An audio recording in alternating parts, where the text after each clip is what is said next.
The following podcast may contain adult language and conversations revolving around situations not suitable for immature audiences. Spoilers and general political incorrectness can often be expected, so listener discretion is advised. They must be destroyed on sight!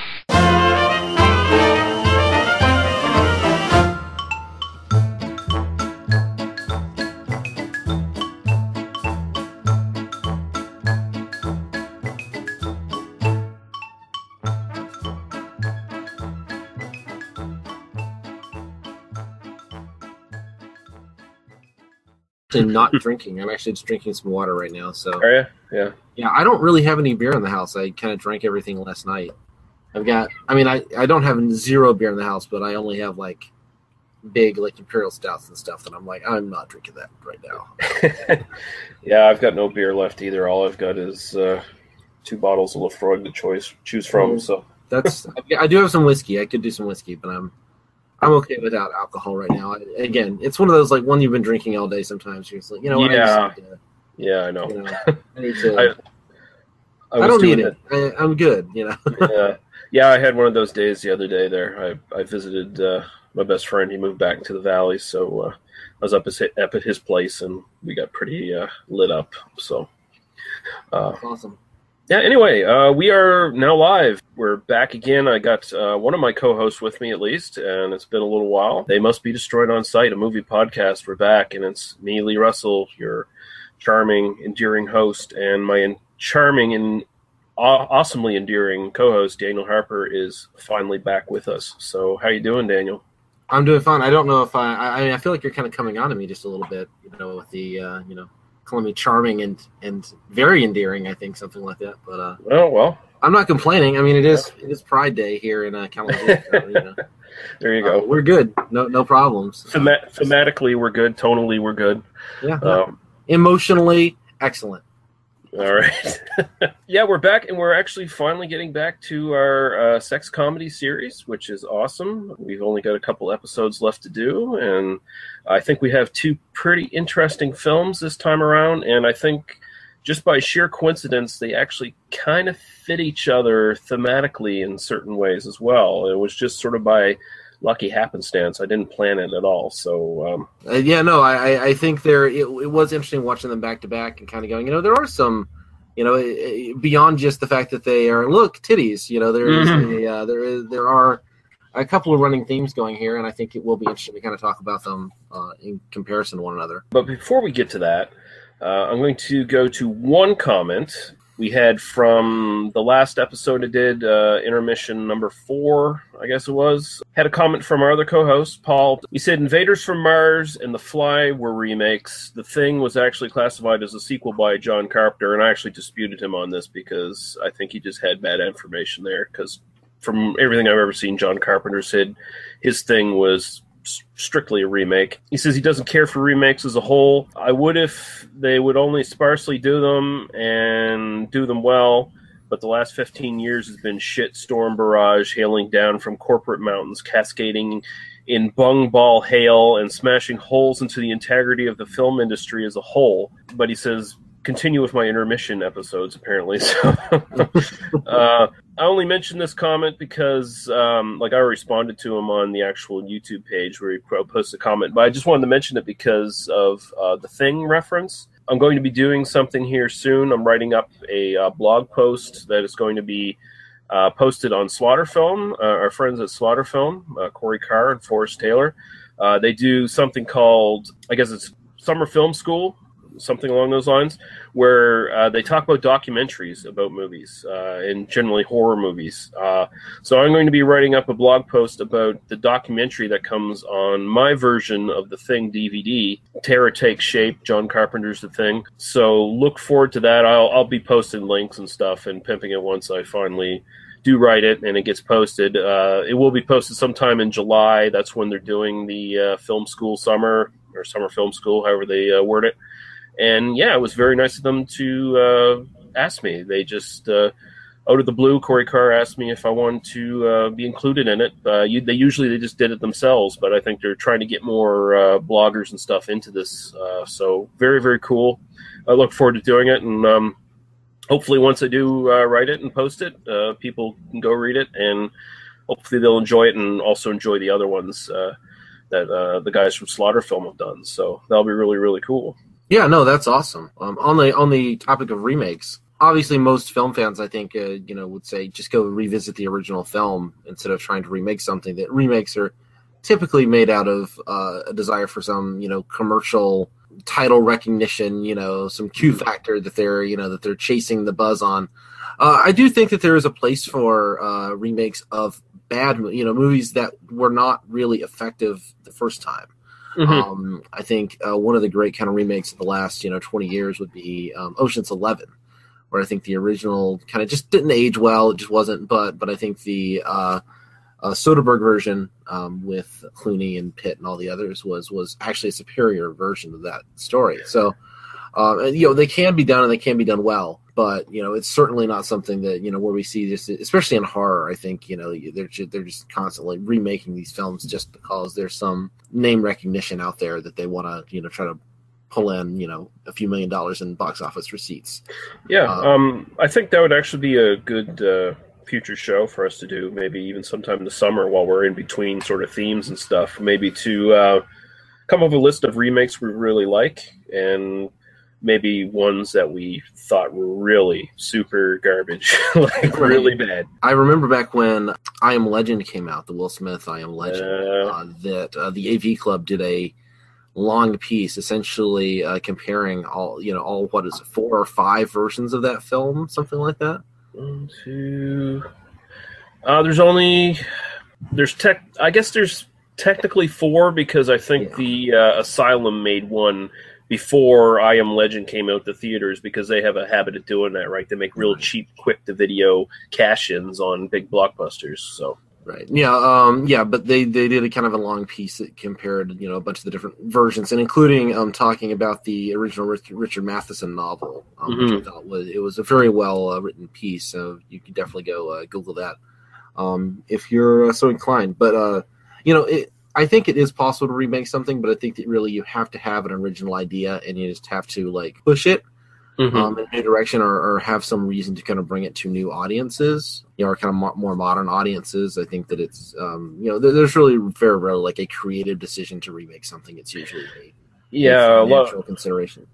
Yeah, a lot of times they just either end up dumbing it down, or they do something like the Gus Van Sant Psycho remake. It was shot for shot, and it was, I don't know, just kind of pointless and almost soulless, in my opinion. But yeah, no, I would agree. I mean, the Gus Van Sant, but that was clearly an artistic decision. That was Gus Van Sant deciding, I want to do this and see what. It's almost like a film school experiment. It feels like something that, and then once it's been done, it proves that it should never be done again. It is. It does have a purpose in that sense. Yes, you can actually recreate a film virtually shot for shot, and you're playing all the notes, but sometimes you lose the music. I think is the metaphor. I think the only thing that film had was. The implied masturbation was no longer implied from Norman Bates, and you got to see Aunt Anne Heche's butthole, and I think that was the only major differences. That's reason enough right there, right? It's that kind of night, guys. All right. Yeah. All right, so we're not going to do Movie God this time around, just because Daniel's had a long day and I've had a long day, and we're just sort of bereft of ideas at this point. We could always make one up. It's a fun game, but I think we also just have enough else to talk about tonight to not have to push ourselves to that. But I do want listeners to participate and throw movie gods at us. For the most part, if you guys do send in comments and you give us topics for Movie God, and again, if you're not familiar with what Movie God is, you pick 2 things: 2 actors, 2 movies, 2 scripts, 2 composers, 2 soundtracks, 2 of something movie related. We have to eliminate one of them, and it helps if they're really great things that we're going to have trouble trying to eliminate one of them, and then we have to think through what effect that would have on movie history. So if you want to send in your ideas, I realize that if you send in those comments, I'll end up pre-reading them, so I probably won't answer myself, but I will throw them out to Daniel and Paul You can also tweet me or private message me on Twitter or something like that, and I could give them to, if you don't want Lee to know them beforehand, because it is best if it's sort of a surprise. But certainly you can at Daniel E. Harper if you want to tweet at me or whatever, and we'll, if I do get some messages from people, I'd be happy to make sure Lee doesn't know about it before the actual. Actually, that's a great idea. If you have ideas for Movie God and you want to tweet. If you go to our Podbean page, and you'll get all the information for that stuff at the end here of the podcast. But if you want to go to our Podbean page, we have our links for our Twitters. So, like, if you had an idea for Movie God suggestions, you could just use our Twitter links privately, send one to Daniel, one to me, and we could just throw them at each other, So that would work really well if someone wants to endeavor to take that upon themselves. Yeah, and at this point, given the level of feedback on our podcast, I'm pretty sure if you give us one, we'll use it. Like that. Oh yeah, definitely. I mean, we will use anything anyone sends. Any comments we will read and respond to. I mean, we definitely want more listener interaction. When we really appreciate the level of listener interaction we've gotten so far. So very, very cool. But I think we can move on now to basically what we've been watching as of late. And I will start with Dan because I know he has a few things he can bring up. So we'll just go with you. Yeah, I've got two, one of which I would highly recommend to anyone who hasn't seen it yet. And it's absolutely worth seeing on the big screen, which is Mad Max Fury Road, which I actually saw twice instead of seeing Avengers Age of Ultron. So, if that tells you anything at all about how much my wife and I just adore that movie, I was thinking the last time I've seen like this kind of instant critical conversation around a film like this, this kind of big event picture that nonetheless had this really thoughtful, intelligent back and forth dialogue was probably Inglourious Bastards. Was the last time I saw voluminous criticism just produced almost instantly. Few and far in between, isn't it? Yeah. It is, and so I absolutely think that just as a moment in film history when people are really talking really thoughtfully about a big event picture that's actually in theaters, it's absolutely worth seeing if you haven't seen it. The one big piece of cool news that I've heard about the kind of upcoming DVD Blu-ray is that George Miller is talking about doing a black and white version with an optional score-only option to include on the Blu-ray. He said he actually did a lot of the dailies and a lot of the kind of early rushes and early editing was in black and white.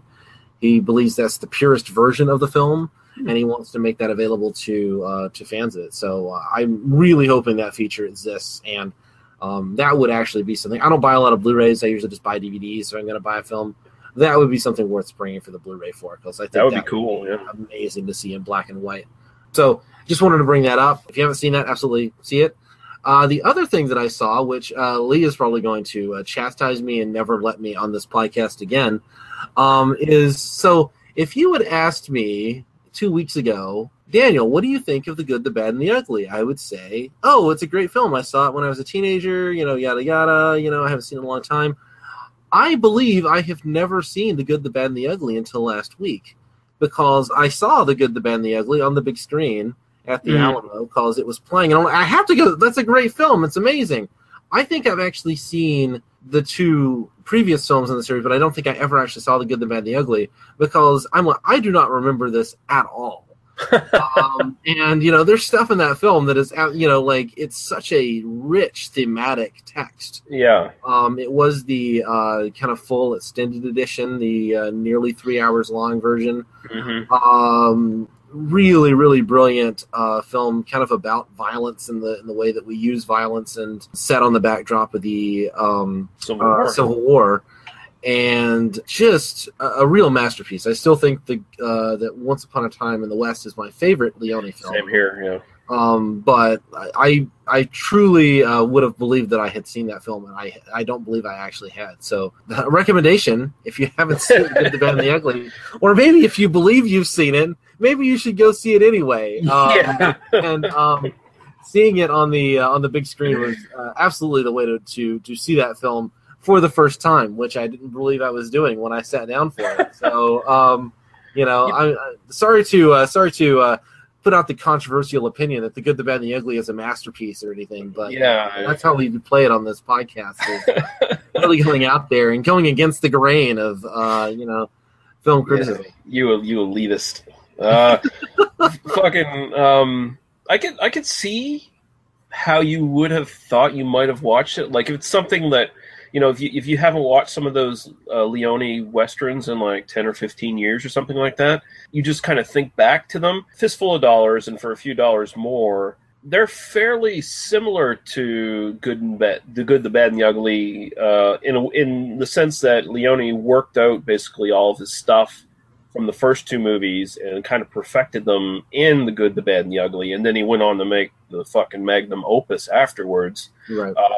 And I could see where the confusion would lie because, I mean, for a few dollars more, you've got Lee Van Cleef, you got Clint Eastwood, so you've got those two characters already in the back of your mind, burned into your brain, and you just think to yourself, yeah, you see them in The Good, the Bad, and the Ugly, and like promo shots and trailers. Yeah, I've seen this, of course.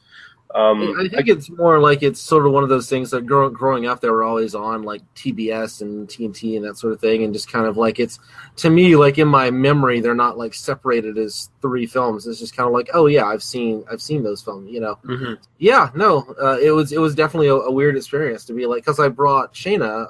Shayna didn't. I was gonna bring another friend of mine who had to cancel at the last minute, but I already bought 2 tickets and. Shayna's not a Clint Eastwood fan, and my wife, who is usually right there with me on any kind of let's go see classic movies sort of thing. But she's A, not the biggest fan of westerns, and B, not a Clint Eastwood fan. And so it was definitely, she was like, "I'll take one for the team and come with you, and see this with you." And I'm like, "Thanks, I appreciate it." And she enjoyed the film as well. I mean, she was like, "I get it," but it's also. Wow, that's 3 hours long, and I think she sees films like that the way I see kind of Broadway musicals, where I'm just kind of like, yeah, I get it. They're singing, they're dancing, it all kind of sounds the same, and unless you're tuned into that same frequency, it does kind of start to feel, all right, I'm done with this, Not that I have anything against Broadway musicals or people that enjoy them, but she will sit and sing Broadway musicals. She owns the soundtracks and will sing the soundtracks just in the car, driving places for hours, and to me, it all sounds like very, very the same all the time. Well, does she like The King and I? I'm not sure, actually. I'm sure she does. I know that. If she does, next time she just take her to a Magnificent Seven or something like that, so you get the Yul Brynner effect, Yeah, no, I think honestly, I think that it opened her eyes to westerns a little bit, just because it is that kind of. Commentary on the Western genre, and it's a kind of late period spaghetti Western. I think she appreciates that a lot more. I mean, and honestly, I know that we kind of call Westerns a genre. Western it was such a big, pervasive thing that, existed for so long and was hugely popular for so long that to me, it's not a genre. It's a set of interconnected genres. And so there's a big difference. Even just John Ford's early films versus his late films are very, very different from one another.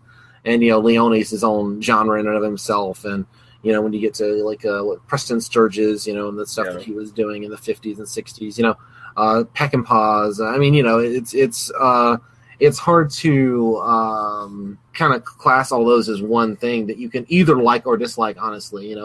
They're very different stylistically things. So, anyway, I kind of have determined that I need to sit down and watch more Westerns. I think that's something that we need to do more of. Well, that won't be a problem for you because, of course, in a few months, probably sometime this fall, we're going to be getting into a spaghetti Western series. So, oh my God, really? Yeah. Wow, that sounds amazing. I mean, I think our listeners should definitely be on the lookout for that. I mean, that's the sort of thing. I'm shocked. I don't know if that works at all, but that was me doing the joke. Yeah, but we will be doing a sort of a spaghetti Western series at some point. It's something I have to plan out a bit, and I have to pick and choose the films that I want to put into it. But we will be sort of exploring that as a genre, and we'll probably be talking about the differences between that and other Western subgenres, I guess. So we'll have plenty of time to work that sort of shit out and And you can probably semi-indoctrinate your wife into more westerns, because you'll be watching so many of them. Yeah, she's certainly just at this point. I've seen so many of the titty movies from the '80s. It's sort of like when she sees me watching one, she's just kind of like, "Oh, for the podcast." I'm like, "Yeah." It's just and she's completely like, she has no. I mean, my wife is one of the coolest people in the world. I love my wife dearly. She is amazing and wonderful and all those things. But it was definitely one of those. I hate to kind of say the gender thing, like, oh, my wife doesn't like westerns because that's such a stereotype. But I mean, legitimately, she just doesn't care for westerns. Yeah, so, that's fair. All right. Anything else you've seen? I'm sure there's stuff I'm forgetting, but those are the two that I really wanted to pull out and talk about. It has been like a month since we've recorded, so yeah. I'm sure I've seen lots of stuff that I've just completely forgotten at this point. Yeah. I have been keeping the listeners up to date on some of the stuff I've been watching in the intermission episodes, but one cool movie I just watched actually just last night on Netflix was Nightcrawler with Jake Gyllenhaal. I need to watch it again, but I really enjoyed it. Jake Gyllenhaal plays one of the creepiest, amoral sociopaths I've seen in movies in quite some time. I really enjoyed his performance. I'm not even sure if they did like some sort of weird makeup job on him or something, but he just looked different. He looked more slimy. I don't know. It was probably the best performance I've seen from him, and I was like, wow, I really hate this guy. Yeah. No, Jake Gyllenhaal is probably underrated as an actor by a lot of people. I think, it's sort of every time he gives a really good performance, people kind of say, oh, it's kind of a one-off, Oh, yeah, well, he was good in that, sure. But he's also kind of done that several times over the last, dozen years or so. I'm most thinking about Zodiac from, I think, 07. Where he gives a really nuanced, subtle performance. I think both he and his sister are both really great performers, and I would like to see this film at some point. I think I kind of saw it advertised, and I'm like, oh, that looks interesting. So yeah, it's streaming on Netflix right now. I encourage everyone to watch it. It's really good. I dare say this is probably his best performance. I mean, in Zodiac, he played a sort of obsessive character, He does sort of the same here, but it's like totally different. Like he's just you're not going to like him when you watch. He's just so good at being such a scumbag that, and it's a really good movie. It really is. I really enjoyed it. I'm gonna have to watch it a couple more times just to fully take it all in. But yeah, Nightcrawler. Look for it on Netflix. So I will. Yeah. Ladies and gentlemen, the whole zoo is breaking loose. Okay, so I guess we can move on to the movies we're going to be doing today. The first one we're going to be doing is The Immoral Mr. Tease. I will let you start off with this, Daniel, because this was your pick. So, yeah. So The Immoral Mr. Tease is Russ Meyer's first film. His first kind of, I guess, successful film. Russ Meyer, known, I'm sure the audience has at least heard the name. He's very well known for having been a filmmaker who is very interested in pendulous breasts. He spent most of his career making booby pictures. Yep. He made some real classics in the genre, and I remembered, when we were talking about doing this kind of sex comedy series, I really wanted to embrace the breadth of the genre a little bit and kind of say, oh, let's look at some stuff from not just do a bunch of the 80s schlock, which is great. I love doing the 80s schlock, but to also kind of step out of that a little bit and kind of say, where did this come from? And, that sort of thing. And I had remembered this title from, I think an E! True Hollywood Story or something of Russ Meyer way back in the day, probably 15 years ago at this point, or 10 years ago. And I always remembered this film, and I'd never seen it. And when we were, kind of goofing off on Netflix or on YouTube looking at some of these 80s films, the title popped up, and I thought we should watch this for the podcast because it's Russ Meyer's first film. Not really having any kind of context for what the film was, just saying, like, it's historically important and we should absolutely cover it for this. And so the premise is ostensibly that the way that it was often described is that this man, during a routine dental examination, is hit by x-rays and gains x-ray vision. And so he sees women with their clothes off. Whereas I think watching the film, It's really that a man is fantasizing. It's sort of a secret life of Walter Mitty with softcore pornography as the as the instead of car chases essentially. So you can describe it however you like. I don't know. The kind of version that most people talk about is I don't think really an accurate representation of the film. No, I didn't get that. I was watching, like, I actually read a synopsis before I watched it, and I was like, where's the X-ray vision? I don't see that. I see a guy with a really detailed fantasy life. Right. But I don't So structurally, I'll just kind of talk about this film. There's no sound recorded. I mean, it's kind of an interesting, like, historical artifact because, it's from 1959. You can watch this on YouTube for free. I'm sure it's out of copyright for many years. So you can watch this whole film. It's shot without sound, which I'm sure, was just a budgetary constraint. Yeah. And so there's these basically silent movie quality sequences of sort of this very broad comedy interspersed with beautiful ladies disrobing.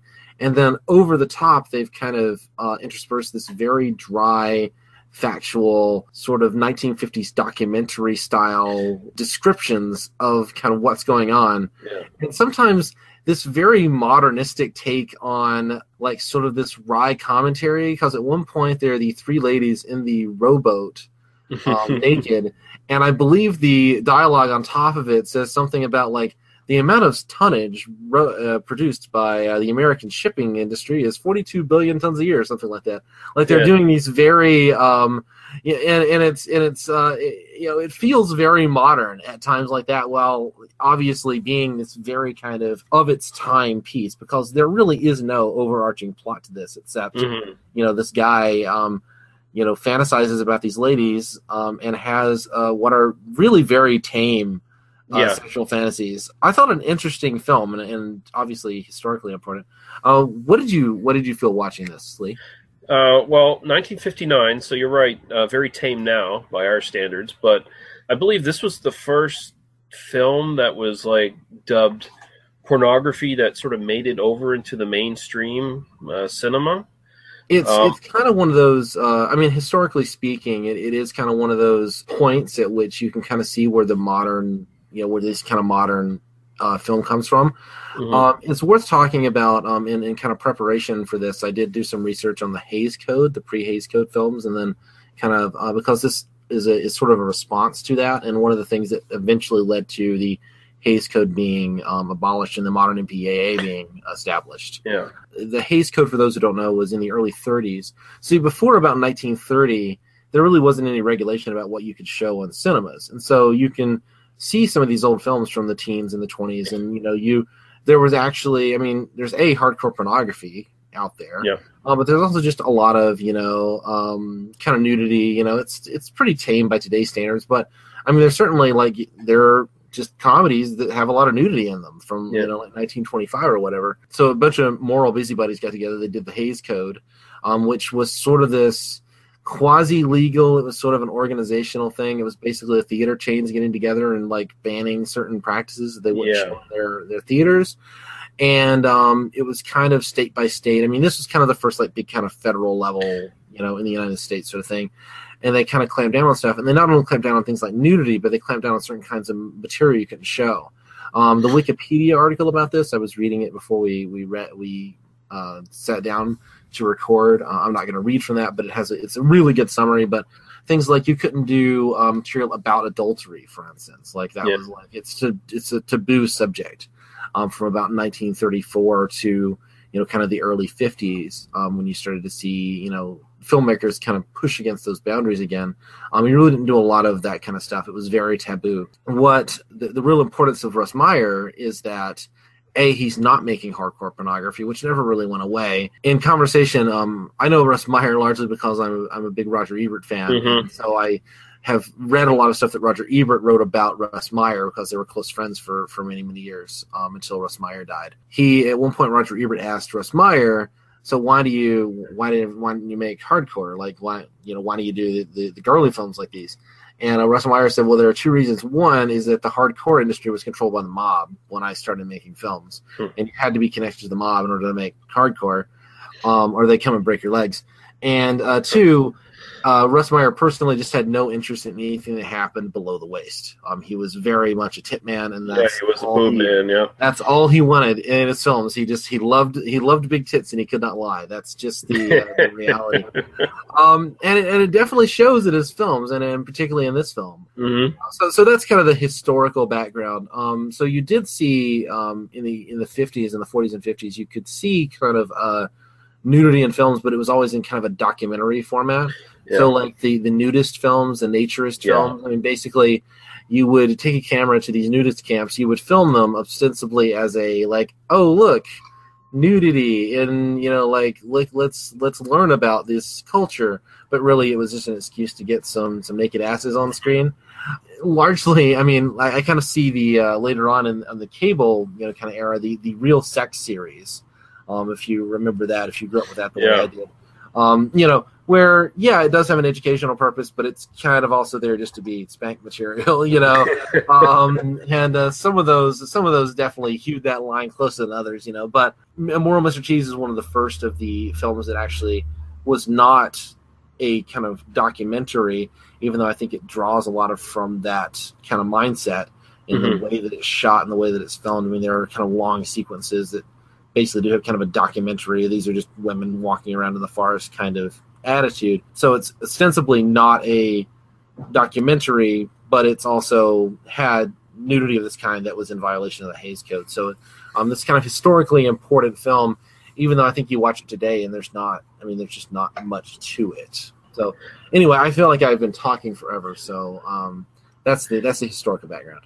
Yeah, that's awesome. I get him, like, people watching it today, they'll look at it and think it's pretty tame, and they'll be like, okay, whatever, I've seen tits and everything these days. But it's actually pretty smartly written. Like, it looks like one of those nudist films, but the stuff the narrator's talking about comes off as one of those, I guess, government-made or school board-made educational films that they'd always play for you. Like, they even played them for me back in the 80s. We were sort of the last era for those sort of things. And we were getting ones from the 60s and 70s. This is so that those government-made, school-made, wherever it came from, educational films, like talking about how to, from everything from sex ed to how to cross the street, talk respectful to your parents and stuff like that, just that kind of bullshit for kids. So one of my favorites of those is the one that's made fun of in an episode of Mystery Science Theater 3000, which is all about the wonder of springs and how important springs are in our day-to-day lives. And so during the course of this educational film, the film imagines that, the kind of the main character is going around the day, and then springs disappear from his life. So, like, his watch doesn't work. And then, and eventually he's, tearing at his hair. I need springs, I must have them.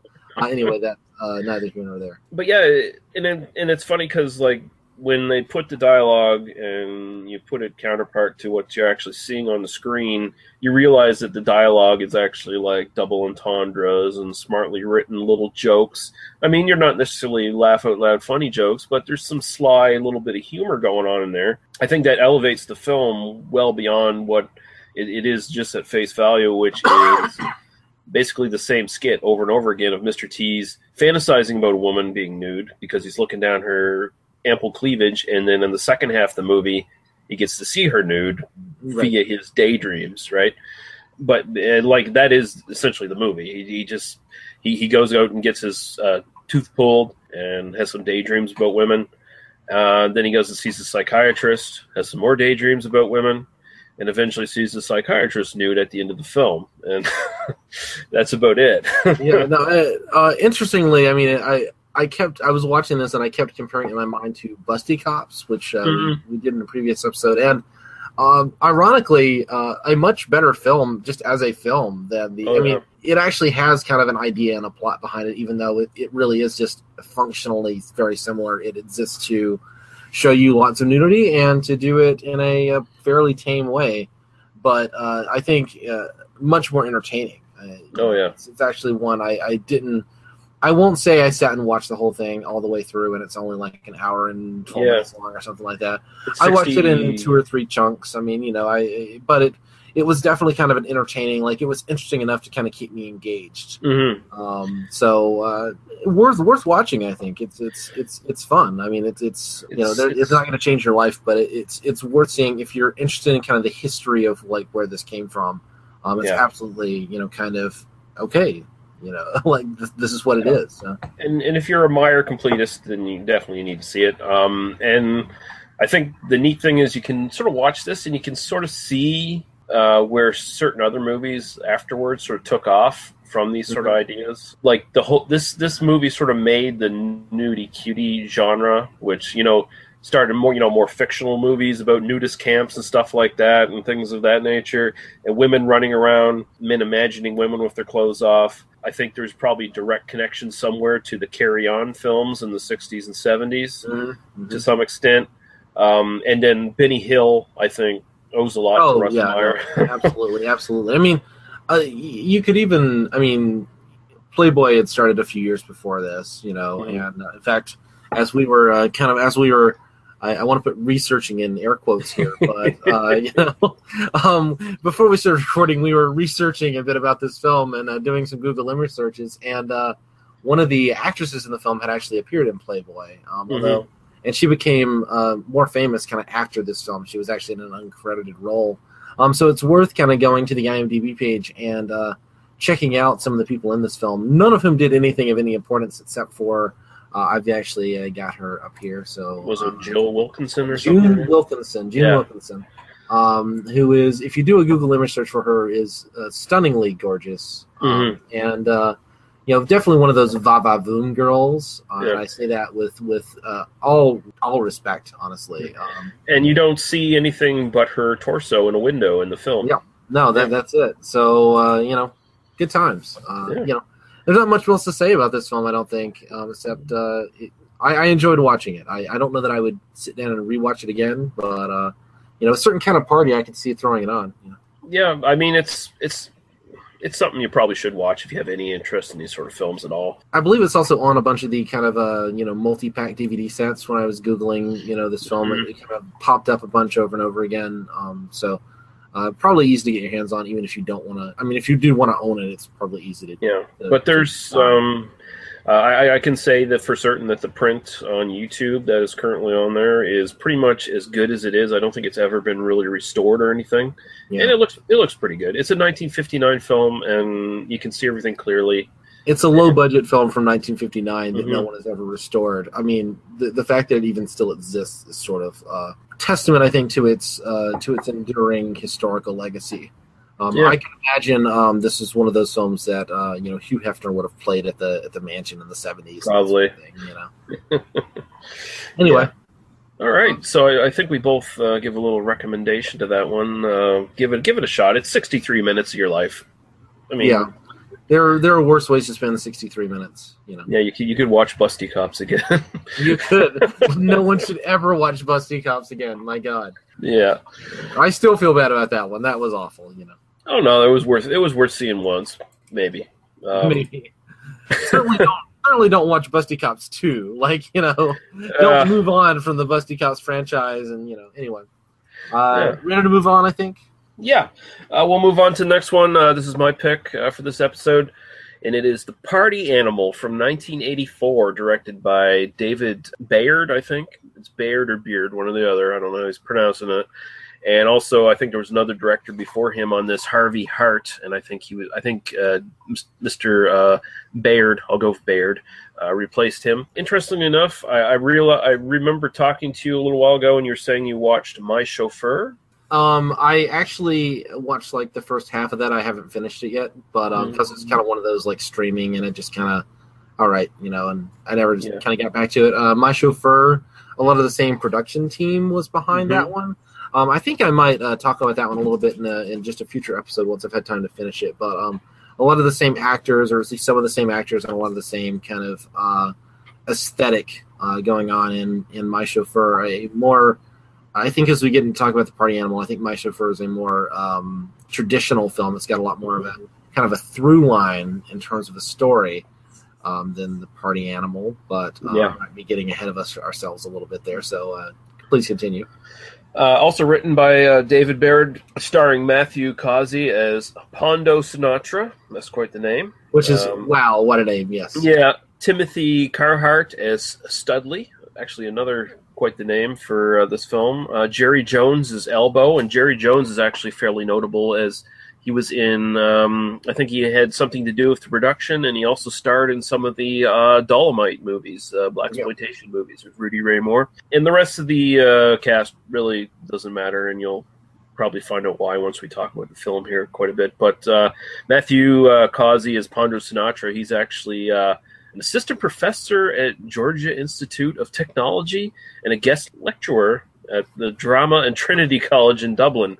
I found that out when I was doing the kind of background research on this. And honestly, it does not surprise me a bit, because I think if there's one thing to really take away from this film, it's that, Causey throws himself into the role and is a very talented actor. I mean, almost to the detriment of the film. I mean, he's almost a, and I'll get into that here in a minute, because I think that he's so willing to throw himself into these various scenarios that we run across during the film, because structurally the party animal kind of, it has this kind of overarching narrative of this kind of yokel from Alabama who shows up to college and he can't get no pussy.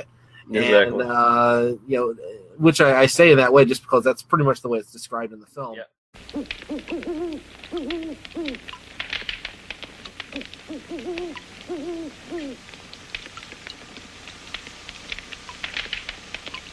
So you come to old Elbow for some advice, huh? Yes, sir. You ain't getting no pussy, is she? No, sir.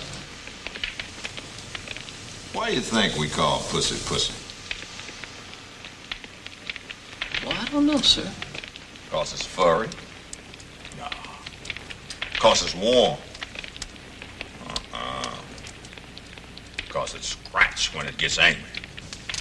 No. Well, what then? Now, it don't purr. And it don't meow. Then why do we call it pussy? I don't know, sir. 'Cause that old hound dog wanna eat it up. You got to be the hound dog. You got to let that pussy know you the hound dog. Put it in your mind. Be it in your body. Hound dog's gonna eat that pussy. You hear you say that, boy? Hound dog is gonna eat that pussy. No. Hound dog's gonna eat that pussy. Hound dog is gonna eat that pussy. Hound dog. Hound dog. One more. Hound dog's gonna eat that pussy. Hound dog is gonna eat that pussy. Despite the fact that, I mean, logically, this guy has gorgeous women agreeing to go on dates with him, and he just can never seal the deal. I mean, it's sort of one of those there's this really weird kind of subtext going on. I'm not sure quite. There's a very weird reading of this film that you could get into where he's self-sabotaging, and I'm not sure quite how deep I want to get into that. But so he can't get no pussy. So it's essentially the first 2/3 of the film are kind of this series of vignettes in which he puts on different kind of roles in order to attract women.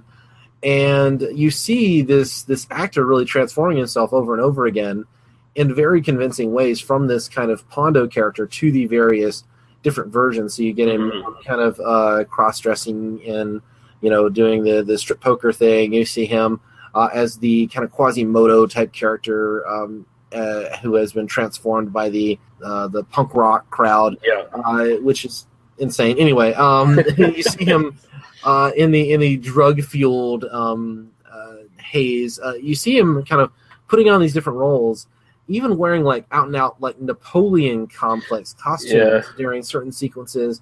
And I watching it, I sort of started to think, because this is a fairly short film. I think it's 80 minutes or something like that. 73 minutes, I believe it is. And I started to think there's just material that just is left on the cutting room floor or never got shot. There's a little bit of connective tissue that isn't quite, established in the film.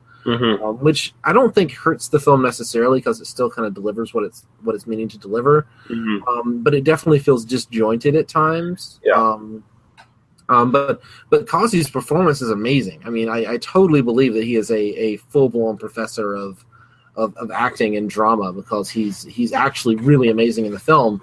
But you don't really believe that all these different characters he's inhabiting are Pondo. You believe that there's an actor who's just, showing off how good an actor he is, which is fine, but it's certainly, it kind of takes you out of the film to some degree, just because, if Pondo was this good at aping these different characters, he would not have he wouldn't have the issues he has, like he would be a much more skillful manipulator of people if he was if he was willing to manipulate women in order to get them to sleep with him.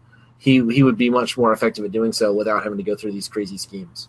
Yeah. I don't even get the impression that he'd have that much trouble if he was even just being himself, because he's not the best looking guy or nothing. And I mean, he's supposed to be like 26 in this. But the gravestone at the end, sorry, spoiler alert, he dies at the end. Yeah. He's 23 when he dies, but they say he's 26 at the beginning. So the details are, I don't know, maybe it's meant to be like the unreliable narrator of the framing device. Who knows? Well, that's the thing. They sort of, it's obvious that there was production problems with this film. It like you said, it's very disjointed. It's very episodic between the vignettes. It looks like a lot was left on the floor. It looks like they shoehorned in this sort of pseudo, almost VH1 documentary kind of thing on the sort of bookend the film, to try to explain the plot to some degree to the people. Because if you just watch this thing straight through, it's like, okay, what the hell's going on? Because a lot of the scenes, the vignettes, they just sort of end. Okay, like there's the one where he dresses up as a girl to get into the sorority to play strip poker with all the beautiful women, just basically aerobicizing in their underwear, as they do. Which is just something that happens, right? Like, I mean, that's just what beautiful women do all the time. They just aerobicize in their underwear. And by the way, this Ivy League college, I want to go to this college because I think 99.999% of the women in it are all fucking supermodel gorgeous. Like, also, from our, again, kind of leading ahead from our Zapped conversation, I mentioned that for some reason this little 17-year-old kid has full access to a chemistry lab, and apparently Pondo just gets access to the chemistry lab at one point in horrifying safety violations. Yeah, I was going to bring up the chemistry and ask you on your thoughts on that. Yeah, we'll get to that in a minute, I think. But but yeah, anyway, like this character of Pondo, he literally comes off the turnip truck. I mean, they slap you in the face with that one right away. It's like, he's literally off the turnip truck. And his friend that he makes at school is the actual sort of like ladies' man of the college, but he's actually presented as a really nice guy. Like, he's not presented as some sleazy douchebag. He's actually presented as like a respectful, caring, thoughtful dude who's trying to help him out. And you never get like a sense of like why these two are friends. It's like it's one of those kind of elements where it's just like what do these two guys see in each other? Because Pondo is like, it's just, he's such a nice guy to Pondo. Although, like, when Pondo, like, shoots one of his girlfriends, it's just kind of like, whoops, sorry, wah, wah, which I've got to think that's, like, they're trying to go for, like, black comedy in some of this, and they're trying to go for, like, this very heightened reality on this, but they don't have the follow-through. I mean, I keep kind of coming back, it sort of feels almost like a student film. I mean, it doesn't feel like a kind of, it feels like something that's very experimental, that like people were just playing around with different ideas and turned it and called it a movie, more so than like there was like a script and like it feels kind of very experimental. And I'm going to get to that. There's one sequence in particular I think that we absolutely have to talk about in terms of that. Yeah. I don't know whether it's because of the production problems themselves or if it was intentional, but it comes off as and this is where I sort of see the connection to Immoral Mr. T's, where it seems like the entire movie is much more a fantasy. It's much more sort of a daydream fantasy kind of thing. Like the instance where he shoots his friend's girlfriend, like it's not supposed to be taken like something that literally happened or something that's serious. There's no real consequences to any sort of physical damage to people. Like when Pondo gets his punk rock makeover and gets basically a lynch mob after him, Quasimodo style, he goes back normal right after that. The different women that he uses his little date rape spray on. Yeah. Well, date rape spray at best. That's the finalized good version of it. That causes like horrible mutagenic effects to ladies. I mean, it's clearly meant to exist in this very heightened universe. It's clearly meant to be sort of a fantasy version of what could happen.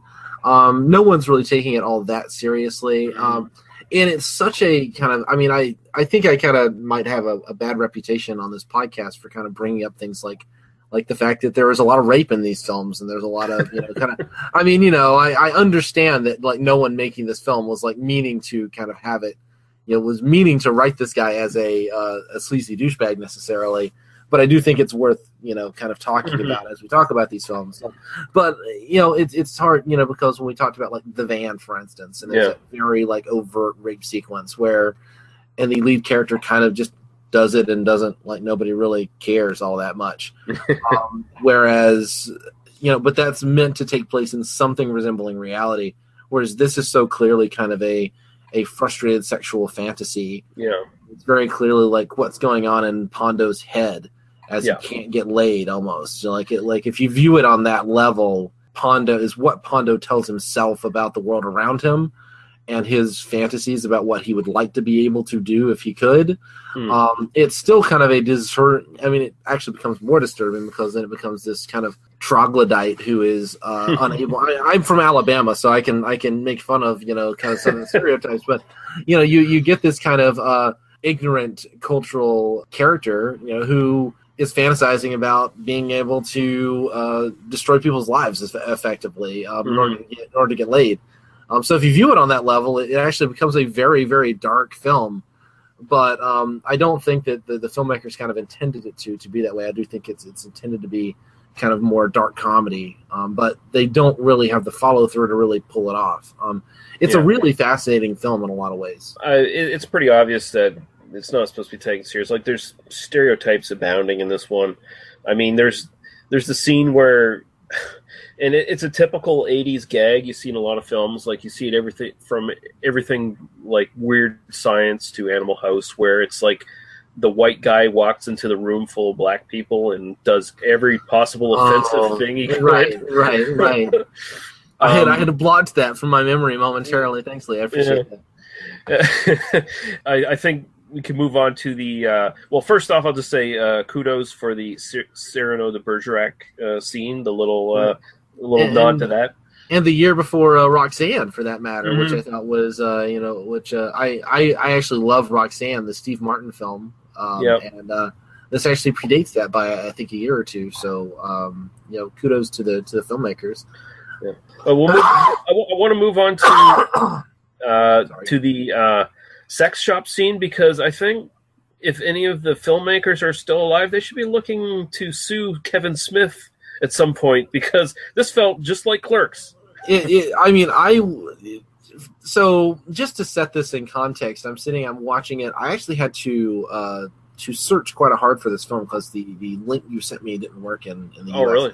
Yeah, no. So I did have to kind of track it down. So I'm watching the film, and kind of idly, I was kind of eating lunch and that sort of thing, and then suddenly Pondo walks into a sex shop. You're seeing the eyes through the black and white surveillance camera, and then you get this kind of long conversation between the two porn store employees about nuclear destruction and mutually assured destruction using dildos as their and it is. I mean, it definitely feels like it is lifted straight out of Clerks, and it's hard to. I don't know. Someone needs to ask Kevin Smith if he had ever seen the party animal before making Clerks, because I mean, I don't know that, like, it's sort of one of those, like, Kevin Smith deserves to get sued for $10 million or something, but I do think that it's so clearly an antecedent to the aesthetic of Clerks that, I mean, it was fascinating just to see it there, and it's a really good scene, honestly. I mean, it's probably the best, I scene think in it the is. movie. Very effective at what it does, and it deserves. I mean, it's like, wow, somebody should have made that film. Like, that's a much more interesting film than the kind of overarching structure that we're really getting in the rest of the film. And then Kevin Smith went on and made that film and built a career out of it. So, you wonder, like... Yeah, I'm tempted to try to see if I can find, like, if someone isolated that scene on YouTube somewhere, just so I can tweet it to Kevin Smith and ask him, like, what's going on? Did you ever see this? Yeah, it's amazing. I kind of run into this when we watch a lot of these films where it's such clearly made to be kind of a cheap money-generating thing, and as long as, it's kind of like horror film, kind of cheapy horror films. As long as they deliver the goods, nobody really cares what's going on otherwise. And so you can kind of do really interesting things as long as you deliver the goods. So I do feel like it is sort of like, okay, so we've got this, we've got enough tits in the movie that distributors will buy it. And so we can kind of do what we want in the rest of the film. And it sort of has that feeling. But I do kind of wish that, somebody would go interview some of these filmmakers and make documentaries, or at least interviews with some of these people. Like, what was going through your head when you're making this? I would love to see like a series of like commentaries on some of this. What actually was going on in this scene? What do you like? Where did this come from? Because all we can really do is speculate. I mean, this is a film that's largely been forgotten by I think culture. I don't think that people remember it. I certainly have never seen it or heard of it before you mentioned it. So, but yeah, I mean, this movie actually takes like half an hour before there's even any female nudity. Like, there's this. It starts out with more like bare male flesh than anything else. You have that extended sequence in the Chippendales Club kind of thing, which again is kind of one of those moments where, is this meant to be like, so the titular audience for this film, like the way that they sell it is, oh, there's going to be female nudity on screen. A bunch of horny teenage boys buy tickets, and then suddenly we're going to shove schlong in your face in the first, 15 minutes. Is this intentional? Like, is this like, are you trying to make some kind of point to the audience about like what they've come to see? Or is this just completely like, there's no other reason for this to be in the film, like, unless it's supposed to be like Pondo, like the way I interpreted it is Pondo is like trying to figure out what women want in a mate, and so he goes to this Chippendales dance, and so he's watching it, but like there's so little connective tissue that it's almost like an abstract art film, like in the way that these sequences are constructed. It's such a difficult thing to like glean any kind of intention behind why some of these scenes are even in the film.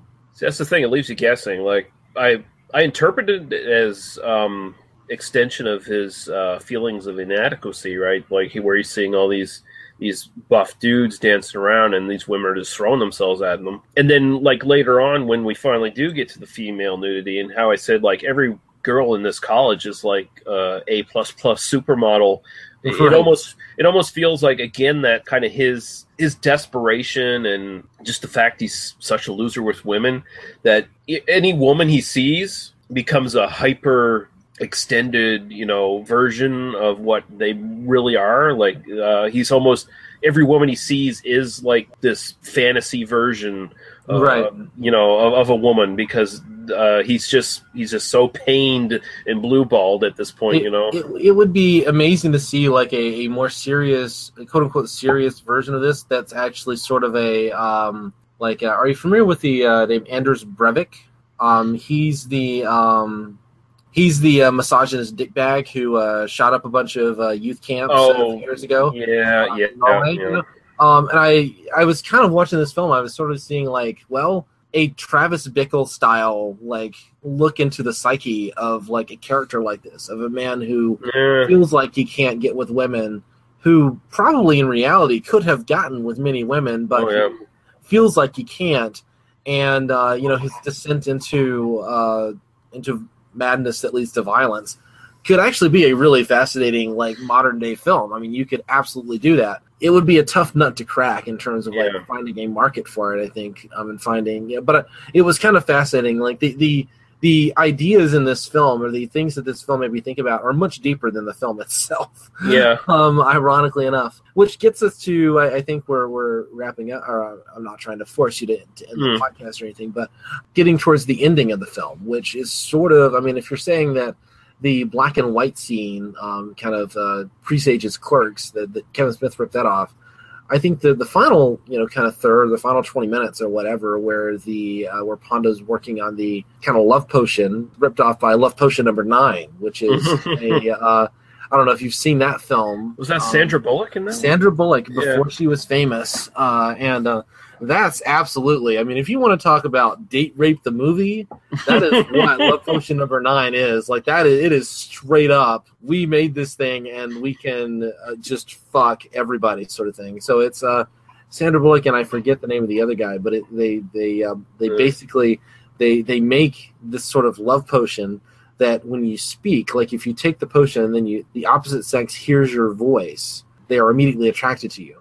But if someone of the same sex hears your voice, they are immediately they're hostile towards you.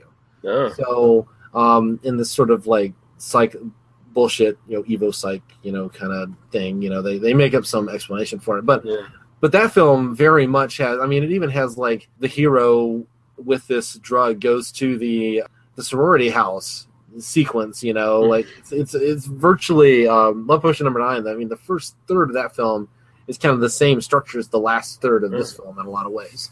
Yeah, because he just all the different variations of his little aphrodisiac experiments. He mixes them all together in one thing, gets some on him, and finds out, hey, some sort of reaction with it on his skin caused probably pheromones or something like that. If you really wanted to go into it, right? Yeah, there's no chemical reaction that does this in real life. I mean, this is not the way chemistry actually works, just to let you know. I am a trained chemist. I mean, I could, let's not even talk about the lab safety violations. Let's talk about waste disposal here, okay? Like, you cannot actually dispose of chemical waste. They don't just let a janitor just pour it down a sink. That's just not the way. I think even in Canada, they don't let that happen. Probably maybe not. In China. Maybe in China, but, We're pretty backwards, but we're not that bad. So Pondo gets this stuff on his skin, and he finds himself irresistible to women who, previously wouldn't have even looked at him twice. And then the last like 20 minutes kind of show kind of what that means. It shows him getting fucked to death, basically. Right, essentially, yeah. And I don't know if you picked up on this or not, but it's almost implied that part of the reason this happens is because he sold his soul to the devil. Because there's this blonde woman that shows up who's basically following him, and it's implied that she's maybe a demon or the devil or something like that. And at one point he says, I'd sell my soul to get laid or whatever. He says it a couple of times in the film, which, is one of those, like, the tagline for the film, like the kind of, the way that this film was sold is all about, he makes this love potion. And that's only the last, but really the structure of the film is this guy wants to sell his soul to the devil in order to get laid. So again, it feels like there's just this disjointed set of ideas that just kind of edited together into. Yeah, I mean the devil girl plot really never goes anywhere. Yeah, which is I mean, again, that would be a more kind of traditionally structured film. Maybe not a better film. I think that it's fascinating how much we can talk about stuff in this film just because of how incompetent it seems. Like how like it's both sort of brilliant and sort of completely incompetent. It makes it sort of fascinating to talk about.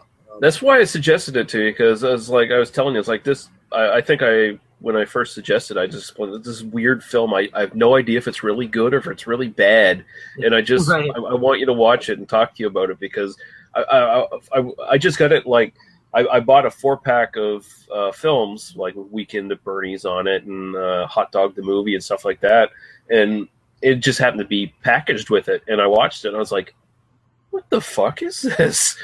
I got no idea. Like, what the hell is going on?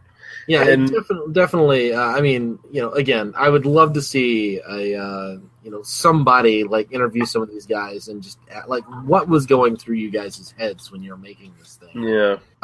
Just a little piece of because I think you and I both have started doing the like when we find these obscure films to go and look through the credits of all the kind of the named people in the movie and see the woman at the beginning who is the other half of the Cyrano de Bergerac story, the kind of foreign exchange student. I guess she's supposed to be Eastern European or something.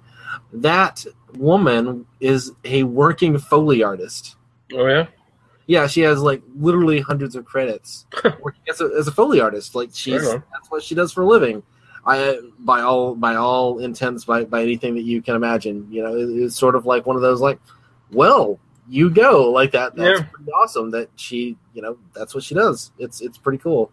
Which again kind of makes me think like these are all film students who are just kind of working to do, and this is just sort of they're all kind of got together. They made this silly movie and nobody really knew what they were doing. Yeah, well, you saw that a lot on like low budget and especially independent stuff of this era, where especially like with Roger Corman films of this era, which we're going to talk about some next week, I think.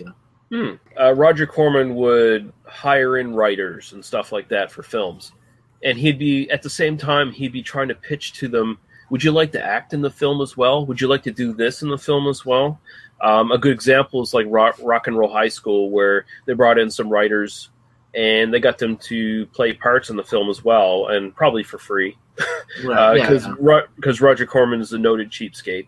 But that's where you'd see these credits pop up on Internet Movie Database, where this person acted in maybe 2 films, but the rest of their career is Foley artist or producer or whatever, because that's what they really wanted to do. Well, like the 2 porn star guys, I fully expected them to have like that they would be like, oh, that's the director and his buddy, or that's like but they are apparently just people who were actors. They had this one role. I mean, I don't think either of them went out to do anything else. And I'm like, this. I mean, again, it's kind of fascinating how like this film sort of exists in this little bubble where lots of clearly some talented people were involved in making it. It's not really a good film, but it's fascinating regardless. That's the thing. It's sort of I guess a sort of a curio or whatever of the period, like and the only other thing I really want to mention about it is I love the soundtrack. It's this sort of new wave punk rock soundtrack of the sort of the time. Most of the songs are from one of my favorite bands, the Buzzcocks, and it's a perfect pairing for this film because the film is about sexual frustration, and the Buzzcocks, their entire discography is about sexual frustration. So yeah. No, definitely, and there are so many great songs in the soundtrack. I'm sure you can find a great one to go out on. I didn't even pick one. I just knew like pretty much anything from this soundtrack would be a great song to go out on, I think. Yeah, I think I'll do the key song there, the "Why Can't I Touch It" by the Buzzcocks there. So yeah, that'll be the way to go out. So we can wrap this episode up now. Again, send in your comments, questions, whatever. You'll get all the information of where to go and where to find us, and send all this stuff in. Again, I remind you, you want to send us movie god stuff, you can tweet it to Daniel and me separately, and we can just throw it at each other without knowing what we're going to get, which would be really fun. If you guys want to do that, we'd be really up for that. Daniel, tell us about your Doctor Who podcast. Sure, I have a Doctor Who podcast. If you like listening to me talk about ladies in skimpy clothing, Shane and I, my wife Shane and I, who I mentioned a couple of times on this podcast, we do a Doctor Who podcast. We do classic and new series, but we're kind of going through classic series companions. And if you don't know what that means, it's probably because you're not a Doctor Who fan, you're not interested anyway. But if you're interested in ladies in skimpy clothes, we are talking about Leela for the next couple of weeks. So, who is an amazing character. With some really interesting feminist bona fides, who is nonetheless wearing basically a leather leotard for the entire for her year and a half she was on the show. We're going to cover a couple more of her stories and talk a lot about her. So definitely worth checking out both Leela's stories if you want to check that out. But you can come and listen to us talk about them, and that's at oispaceman.libsyn.com. That's oispaceman. All one word, .libsyn.com. And I'm sure the link is on the website. So yes, it is. Yep. And I thoroughly recommend it. It's an excellent podcast. And yeah, we'll go out on that Buzzcocks song. I'll stick it in there. And yeah, thank you everyone for listening. Thank you, Daniel, for returning. Been a little while, so I sort of missed having someone to actually talk to instead of just talking to myself on this damn thing. And I told you this privately, but I was really wanting to say this in the actual show. I really think that you don't need us. I think that the intermission shows are actually way more entertaining than listening to my voice. So I think you did fine. Yeah, I'm okay with them, but I'd rather have someone to talk to because it's just not fun if I'm just doing it by myself. And yeah, we're gonna kick out here. I think the next show in the sex comedy series is going to be Not of This Earth and Ghoulies Go to College, Ghoulies 3. Hopefully we'll be doing that next week if plans come to fruition. And between that, we're going to have a little special tribute episode to Sir Christopher Lee, who just passed away. And yeah, so look forward to that, guys. Thanks for listening, and we'll see you later. Bye-bye. Bye.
Thank you for listening to They Must Be Destroyed on Sight. For our other episodes, links to Daniel, Paul, and Lee's other stuff, and links to some great podcasts of similar interest, visit us at tmbdos.podbean.com. There you can leave us comments on the site or directly email us. We listen and respond to everything. Thank you. Drive through.